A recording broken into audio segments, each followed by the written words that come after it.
Hi, I'm Wendy Zuckerman, and this is Science Versus, the show that pits facts against another friggin' pandemic.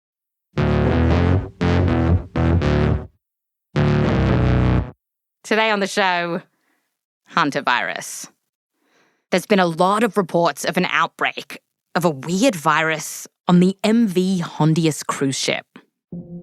What began as a cruise of a lifetime has instead turned into a major medical mystery and an international crisis. 3 people have died amid an outbreak of hantavirus on a cruise ship sailing the Atlantic.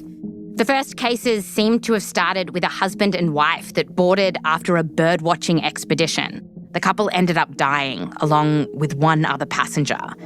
And over the next few weeks, more cases have started rolling out.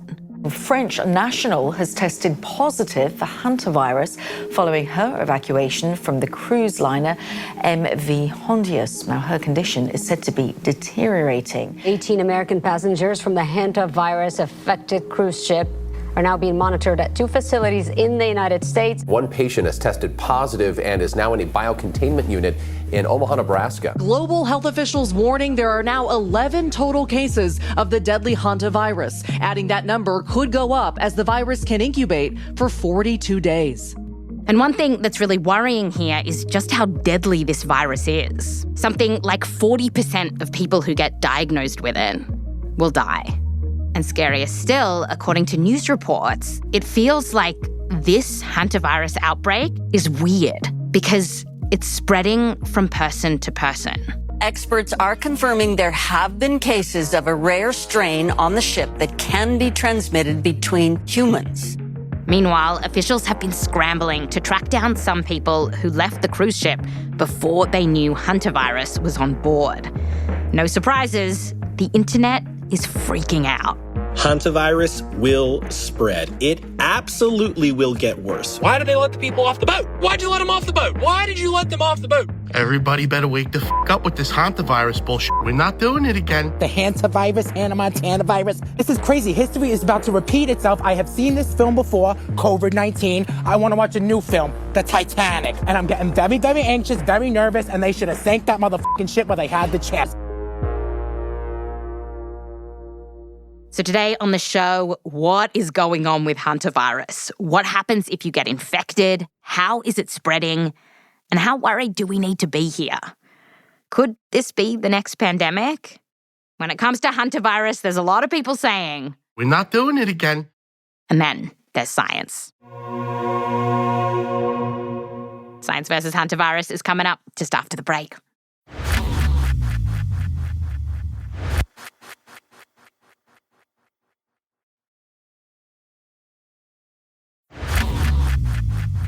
Welcome back. Today we're talking all about hantavirus, and this is the first time a lot of us have even heard of this virus, so we're going to break down exactly what it is, starting with what happens if you get infected. Because on the cruise ship, the 3 passengers died within just a few days of their symptoms starting, which is very scary. So we wanted to know how things can escalate so quickly. And for this, we called up Professor Michelle Harkins. I am a pulmonary and critical care physician at the University of New Mexico. And she's treated dozens of hantavirus patients in the ICU. And she told us that there are a couple of dozen different types of hantaviruses that can infect humans. The one that Michelle generally sees in New Mexico is called the sin nombre virus. And it is a lot like the version that popped up on the cruise ship. Yeah, they're in the same family. We can call them relatives. So if you get infected with hantavirus and you have all these viral particles in your body, they tend to attack and go after this specific type of cell. So this virus likes a particular cell, the endothelial cell, and it lines all the blood vessels. It lines a lot of the cells in the lung. What happens from here is that your body starts to mount an immune response to get rid of this invader. And that's often when you can start to get sick, in a way that Michelle says might feel pretty familiar at first. So you feel like you have the flu. You're sick, you have fever, chills, body aches, headache. And it's possible that more of us have been infected with hantavirus than we think. Studies have measured the blood of thousands of people for hantavirus antibodies, evidence that hantavirus had weaseled its way into their body and then their immune system responded. And they found that in the Americas, just over 2% of people that they looked at had hantavirus antibodies. A lot of those folks were probably never diagnosed with hantavirus and might have had pretty mild symptoms. But for others who get infected, like some of the passengers on the cruise ship, it can get very nasty. In the first week of symptoms, you can start getting GI problems. So think stomach pain, nausea, vomiting, diarrhea. And in fact, more than half of the people who actually get diagnosed with hantavirus end up with severe symptoms. And that can happen because your immune system kind of gets completely carried away. It creates this massive inflammatory response. It caused like a war, if you will. It's a whole dysregulation of our immune system that is caused by this virus. This is called a cytokine storm. Cytokines are these small proteins that get secreted by your immune system, and they can go completely haywire during a hantavirus infection, where they can even start to attack your organs. The same thing can happen with a particularly nasty COVID infection too. But the thing that sets hantavirus apart is what happens next. So as the hantavirus keeps attacking those cells that it loves, the endothelial cells, and particularly the cells that line our blood vessels, that lining can start to break down. The blood vessels become very leaky. This means the fluid in your blood vessels, the plasma, can now leach into places it's not meant to go, like your lungs. And fluid can start to build up there. If this happens, your lungs can't bring in enough oxygen, and patients will tell Michelle, I'm coughing, or I'm short of breath. I can't catch my breath. And at this point, things can start to go downhill really fast as your lungs just keep flooding with fluid. That can all progress over a matter of, 3, 4, 6 hours and get worse. If you enter this phase and you really don't seek medical attention, you have over a 50% chance of mortality, and you can die within 24 hours.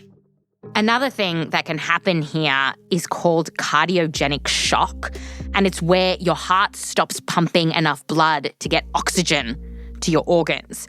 And even if you seek medical attention, your chance of surviving isn't great.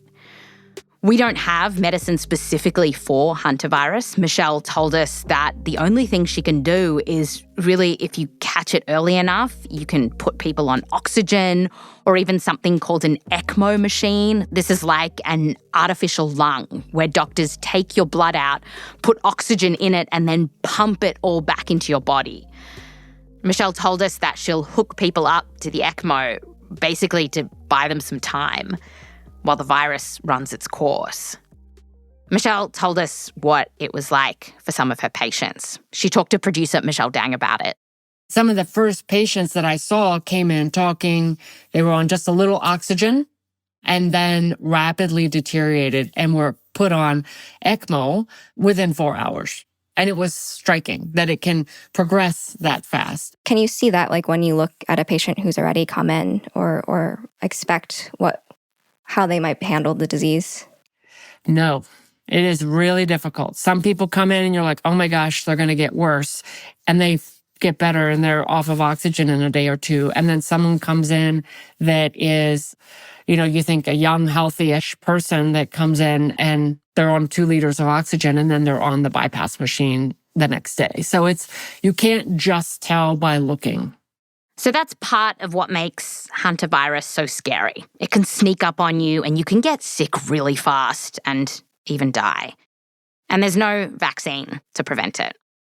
So you, me, we don't want to get a nasty case of hantavirus. How do people get infected in the first place? Now, hantavirus is actually found all over the world. We've seen it on every continent except Antarctica. It's often carried by rodents, but it's also found in animals like bats, moles, and shrews. And usually, just zooming out from the cruise ship outbreak here, people get infected because they come into contact with poo or wee from an infected rodent. We talked about how this can happen with Neil Vora. He's a doctor who studies spillover diseases from animals to people. So, in other scenarios in which we've seen people get infected with hantaviruses is that they're living in areas where rodents are also living, right? Now, maybe someone is then rooming in their house and they're sweeping all these rodent feces. And as you are sweeping and cleaning the house, any dried up rat crap can kind of turn to dust, go up into the air, and then you breathe that in. And you're aerosolizing dust and viral particles at the same time from that feces, and then the person can get infected, right? So that's one possible route of exposure. This virus can also survive stomach acid and potentially infect you if you eat food that's contaminated with, say, little bits of rat poo. The World Health Organization estimates that worldwide thousands of people get hantavirus every year. But they're usually infected with a version that's less deadly than the one on the cruise ship. And we think that the vast majority of these infections worldwide come from direct contact with, say, rodent feces. But with the outbreak on the cruise ship, something different seems to be unfolding. So we think that maybe the first infection, patient 0, got exposed this way that we've just described, through aerosolized rat crap dust. Here's Neil again. So we don't know for sure how the first person got infection. Right now, the leading theory is that this person got infection while in Argentina bird watching. And bird watching is a very safe activity.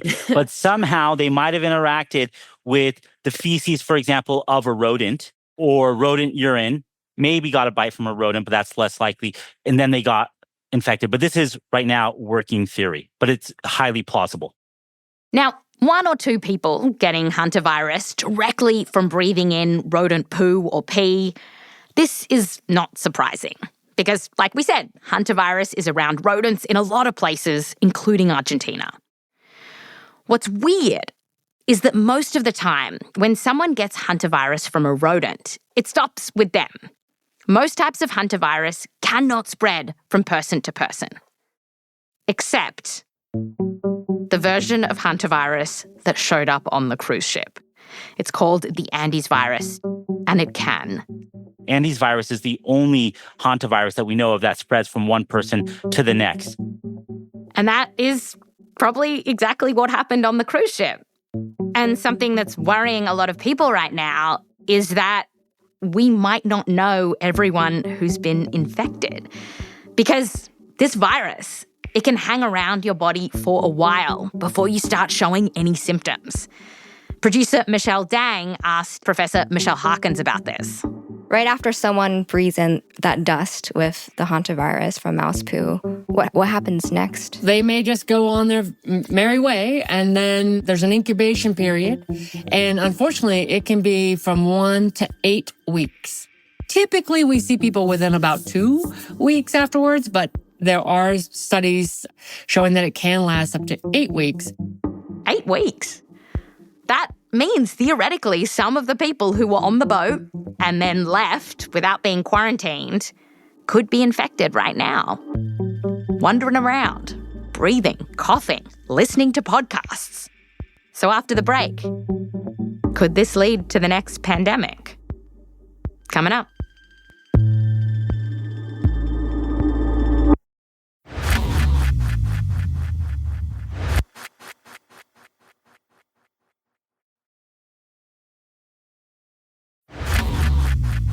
Welcome back. Today on the show, hantavirus. How freaked out do we need to be?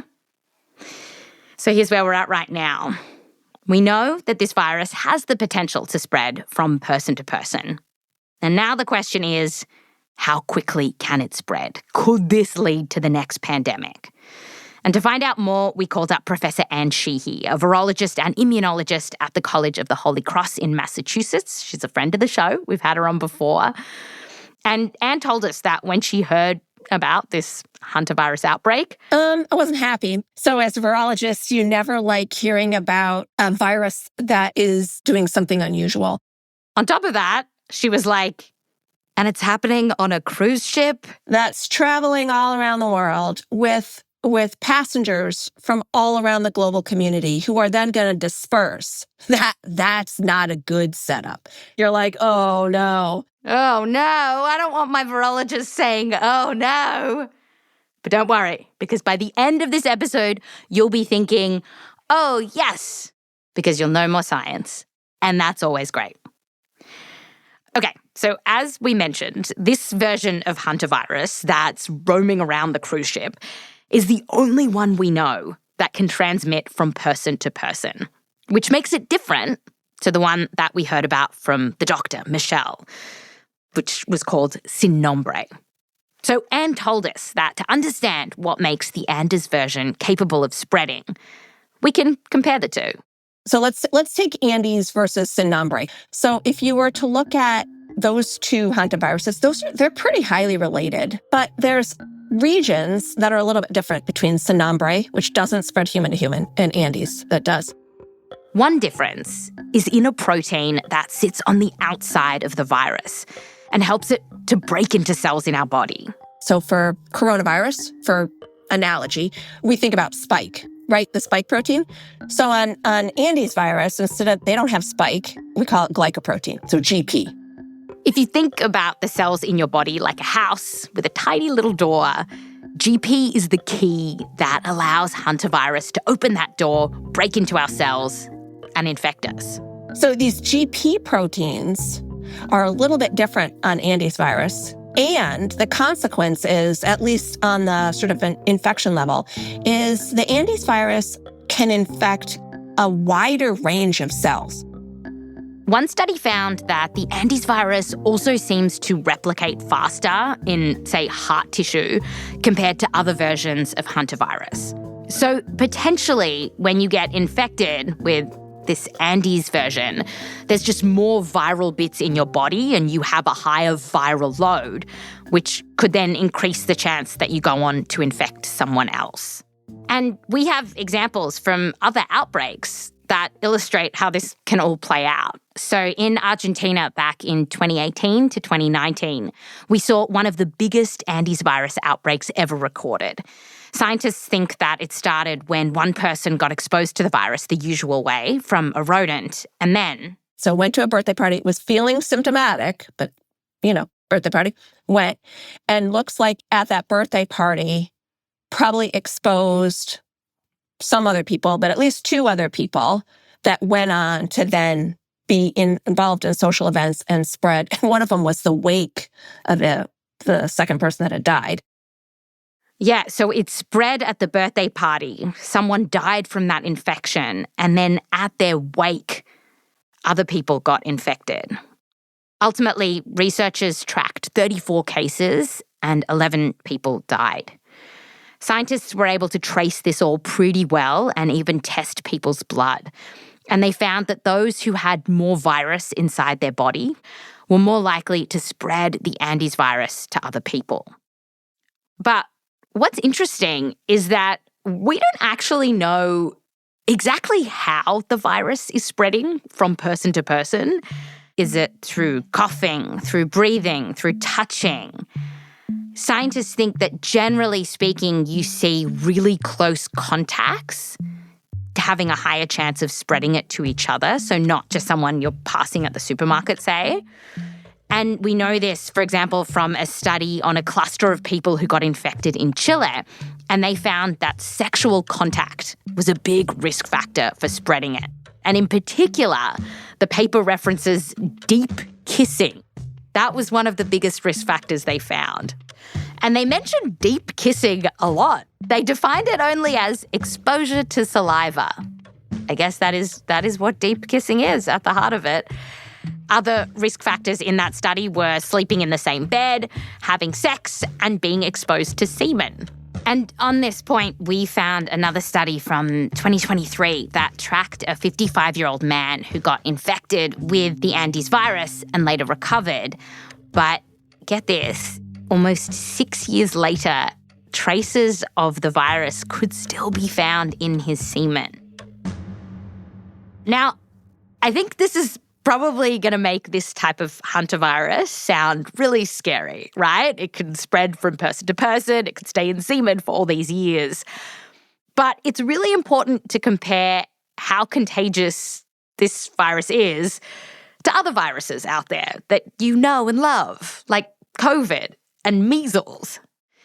So remember the R0 from the height of the COVID pandemic. This is basically the number that scientists calculate to say if you get disease X, how many susceptible people will you pass it on to on average? And for some diseases, this is super high, like measles, famous for being incredibly contagious if you're not vaccinated. It's estimated that if you get it, you could give it to 12 to 18 other people. But for this hantavirus, so I think even in the most dramatic outbreaks we have, the R0 is something like 2 for hantavirus. And if you do any quarantining at all, it drops below 1. And once an R0 drops below 1, it's not gonna be an outbreak. You're not gonna get sustained spread. So I think we're very fortunate that this virus does not spread easily from person to person. This might be partly because hantavirus doesn't seem to hang around in your nose, throat, and lungs in the same way that COVID and influenza does. You know, where a big breath could push out a bunch of viral particles into the air and, maybe infect the person you're talking to. Instead, hantavirus likes to stick around deeper in the cells of our lungs because it really likes those endothelial cells inside our blood vessels. And the fact that this type of hantavirus doesn't spread that easily from person to person is probably why the largest outbreaks that we've had of it have gotten just a few dozen people sick. Even with this cruise ship outbreak, so far at least, it's hardly gone bananas. In over a month, so far we've had about a dozen people infected. Now, in this outbreak, it's worth pointing out that while there were early reports that a woman got infected after just sitting on a plane near someone who was on the cruise ship and later died of hantavirus, it now looks like that's not true. The woman on the flight later tested negative. So here's where we are at. Hantavirus, when you compare it to other scary and contagious viruses, it does not spread easily from person to person. But also, your chance of getting a nasty case of hantavirus from a rodent is also pretty low. Michelle, who's our doctor from New Mexico, who's seen how devastating hantaviruses can be, and she lives in a place where the rodents can be infected with hantavirus and people every now and then get infected. So Michelle Dang, our producer, asked her, do you freak out every time that you see a mouse? No, I don't. We actually have done trapping campaigns, and about 25% of the mice in New Mexico carry hantavirus. It sounds pretty high, though. Does that scare you? Sounds high, but our case rates are really low. So it's not a very easy virus to transmit. And that's like a key thing. It's not easy to get hantavirus. I actually was bitten by a mouse in my house because my cat chased it in. Oh, no. And I tried to catch it and release it. And I was bit by the mouse. And I was like, great, I'm going to get hanta. But I did not get hanta. I got rat bite fever instead. So she took antibiotics for the rat bite fever. She's totally fine. But the broader point is that even though there's a lot of mice scurrying around New Mexico carrying this virus, pooing and weeing all over the place, and around 2 million people live there, doctors diagnose fewer than 10 cases a year. Anne, our virologist, told us that there might be something else working in our favour here too. Although we mentioned before the break that hantavirus can have this long incubation period where you can have 2 months between getting infected and showing symptoms, which, yes, is a long time. Even Anne said, this is crazy to me. But she also said that unlike COVID, it's not clear that you can actually spread the disease during that time. So here's Anne. It appears, at least from the scant evidence that we do have from well-analyzed outbreaks, it appears that most of the time transmission, when it's been documented well, it happens and that person is sick. Like they are visibly sick. They have a fever. They are not well. And with all of the bonkers stuff on social media that makes this sound so scary, I'm going to give you one more comforting thing. This version of hantavirus that led to the relatively small outbreak on the cruise ship, it's been known to science since 1996, 30 years ago, when Macarena was #1 on the charts. And in that time, 3 decades, it really hasn't mutated, particularly when you compare it to viruses that have caused pandemics. COVID is a master mutator, much like influenza. That's their bread and butter. That's how they survive. But that's not the case with hantavirus. They looked at the Andes virus that circulated in 2018 in this outbreak, and they compared it to another outbreak that had been documented in 1996. So 22 years previously. And the sequences were virtually the same. So, put it all together. This virus does not spread easily between people, which is why when an odd outbreak has happened before, it doesn't tend to blow up.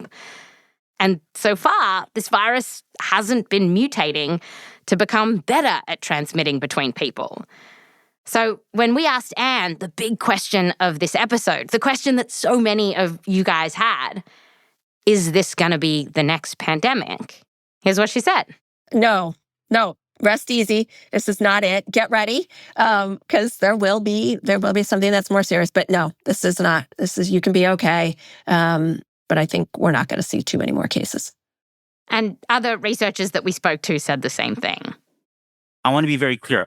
This current outbreak of Andes virus, this hantavirus, is not the next pandemic. No, this is not the next pandemic. So yeah, it's not the next pandemic. And I know you might be feeling, hey, some of you scientists said COVID would be fine too, and look what happened. I hear you. But it's easy to forget that COVID was a completely new virus when it just landed on our doorstep in 2019. And at the beginning of the pandemic, scientists were making educated guesses about what was going on and how the virus was going to behave, and they got stuff wrong. With this hantavirus that's causing the outbreak, the Andes version, scientists have been studying it for 30 years. And we know that scary outbreaks tend to be pretty small. But still, if you want to be careful, if you're cleaning up a space that might have rodent poo, wear a mask. And if you have a friend that just got off a cruise ship, avoid deep kisses. That's Science Versus.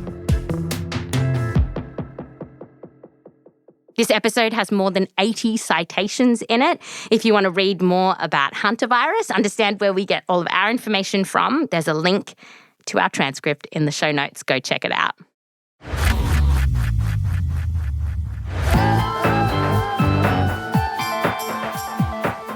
This episode was produced by Michelle Dang with help from Blythe Terrell, Meryl Horn, Rose Rimler, Akedi Foster Keys, and me, Wendy Zuckerman. We're edited by Blythe Terrell. I'm the executive producer. Fact-checking by Diane Kelly. Mix and sound design by Bobby Lord. Music written by Bobby Lord, Bumi Hidaka, So Wiley, Emma Munger, and Peter Leonard. Special thanks to the researchers we spoke to for this episode, including Professor Glenn Marsh. Science Versus is a Spotify Studios original. You can listen to us for free on Spotify or wherever you get your podcasts. If you are listening on Spotify, you can write a comment. We read them all, and nice ones are very, very nice. It also helps the show to grow, keeps our bosses happy, so write us a nice comment. Also, you can follow us and tap the bell icon so you get notifications when new episodes come out. I'm Wendy Zuckerman. Back to you next time.